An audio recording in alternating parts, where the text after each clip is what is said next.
আমরা এতদিন ধরে বিডিআর হত্যাকাণ্ড নিয়ে যা শুনেছি এগুলো সব মিথ্যা কথা শুনেছি। তাদের মতো করে তৈরি করা একটা চিত্র আমাদের সামনে তুলে ধরা হয়েছে। এখানে সত্যের কোনো ধরনের চিহ্ন রাখা হয় নাই।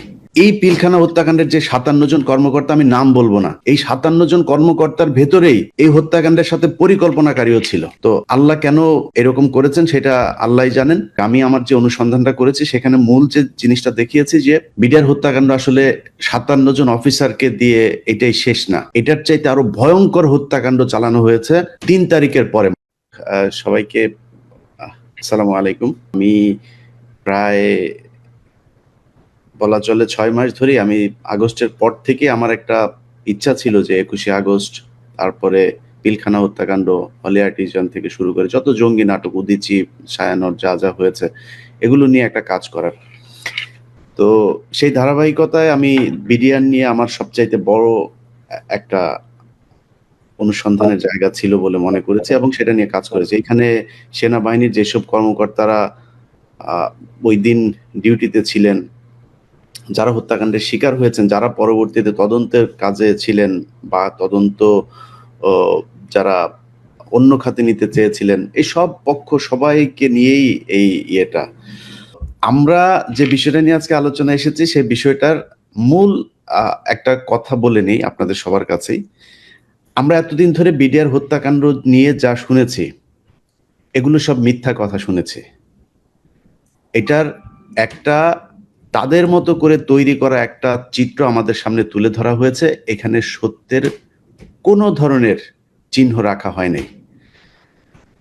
এই ঘটনায় কতটা নির্যাতন করা হয়েছে বিডিআর এর সৈনিকদেরকে ৩ তারিখের পর থেকে, আমি আমার যে অনুসন্ধানটা করেছি সেখানে মূল যে জিনিসটা দেখিয়েছি যে বিডিআর হত্যাকাণ্ড আসলে ৫৭ জন অফিসারকে দিয়ে এটাই শেষ না, এটার চাইতে আরো ভয়ঙ্কর হত্যাকাণ্ড চালানো হয়েছে ৩ তারিখের পরে। মার্চের যে ৩ তারিখ সেদিন বিডিআরদেরকে কাজে যোগ ফিরতে বলা হয়। তারা যে যেভাবে পেরেছে সেখান থেকে চলে গিয়েছে। ভিতরে যারা ছিল সবাই ৩ তারিখে কাজে যোগ দিয়েছে। সেখান থেকে প্রথমে বলা হয়েছে যে আপনারা কারা কারা এই ঘটনাটা জানেন বলেন।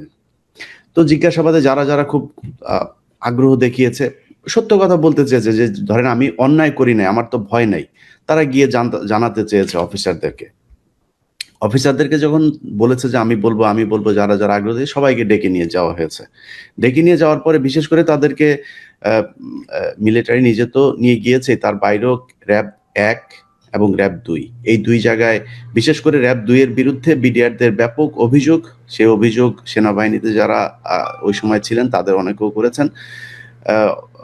ক্যাপ্টেন রাজন, তারপরে মেজর জিয়া, তখনকার মেজর জিয়া, এরা প্রচন্ড নির্যাতন করেছে বিডিআর এর উপরে। এবং এমন হয়েছে যে ধরে নিয়ে গিয়েছে সকালবেলা একজন সুস্থ মানুষ, সন্ধ্যায় তার লাশ ফিরে এসেছে পিলখানায়। এই খবর গণমাধ্যমে আসতে দেওয়া হয়নি। এবং আমরা এখন ধরেন দেশের বাইরে থাকাতে যে সুবিধাটা হয়েছে, আমরা অনেক কিছু বলেছি।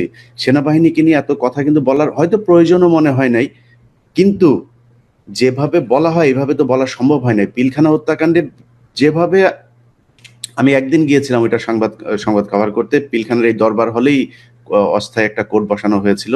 সেখানে একজন লেফটেন্যান্ট কর্নেল পদমর্যাদার অফিসার শেষে ব্রিফিং করতেন, যা ব্রিফিং করতেন ওইটাই গণমাধ্যমে প্রচার হতো। এখানে এই বিডিআর এর সৈনিক, তাদের আইনজীবী, কারোর কোনো বক্তব্য বলার কোনো সুযোগ ছিল না।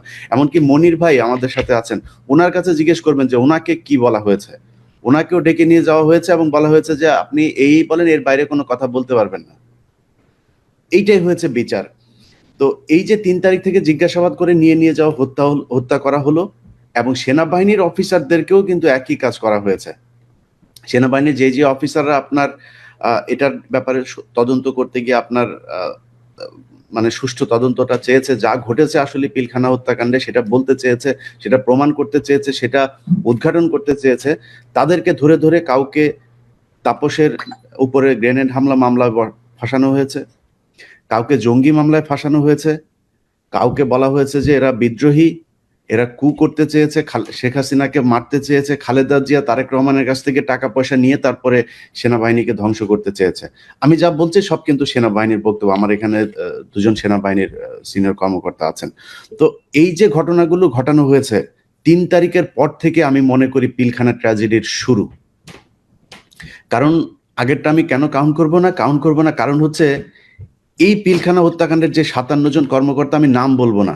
এই ৫৭ জন কর্মকর্তার ভেতরেই এই হত্যাকাণ্ডের সাথে পরিকল্পনাকারীও ছিল। কে ছিল, মারা গিয়েছে, আমি এখন বলতে চাই না। এটা সেনাবাহিনীর ২ জন আছে, ওনারা বলুক, আমি বলবো না। তারাও ছিল। তো আল্লাহ কেন এরকম করেছেন সেটা আল্লাহই জানেন। নিরীহ মানুষ মারা গিয়েছে। এখানে গুলজারের মতো অফিসার ছিল। তারা আমাদের দেশের হার্ট ছিল। এই দেশে এই যে শায়েখ আব্দুর রহমান, তারপরে বাংলা ভাইটা, এগুলোকে যারা জঙ্গি নির্মূলে আসলেই বিএনপির সময় যারা কাজ করেছিল, তাদের মধ্যে একজন তারা। রৌমারী, পাদুয়া সীমান্তে যারা কাজ করেছে, তারা সবাই ছিল এখানে। এবং আপনি যদি দেখেন এই জায়গায় যেই লোকগুলোকে ফাঁসানো হয়েছে, সবার উজ্জ্বল অতীত এই বিডিআরে। একজন ডিএডি আছে যে কিনা ওই বছরেই জানুয়ারি মাসে সে আপনার বিডিআর এর পদক পেয়েছে। তো বিডিআর এর ভেতরেও যারা খুব ভালো মানুষ ছিল, বিডিআর এর যে ইন্টেলিজেন্স ছিল, সেইখান সিকিউরিটি সেল ইউনিট, সেখান থেকেও অফিসার এদেরকে আপনার ডিএডি দেরকে নিয়ে আসা হয়েছে, যাক সুবেদারকে নিয়ে আসা হয়েছে।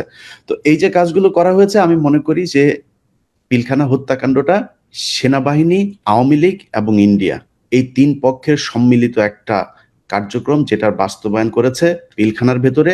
এইখানে ঘটনার পরিস্থিতির শিকার হয়ে কিছু বিডিআর এর সৈনিক জড়িয়ে গিয়েছিল, যারা ঘটনার আসল যেই কনসিকুয়েন্স সেটা না বুঝে এখানে ঝাঁপ দিয়েছিল। কিছু ছিল ওই দিন তারা জড়িয়েছিল, জোর করে তাদেরকে অস্ত্র হাতে তুলে নেওয়া হয়েছে। কাউকে বলা হয়েছে যে আর্মি আসছে, তাড়াতাড়ি আমাদের সবাইকে মেরে ফেলবে।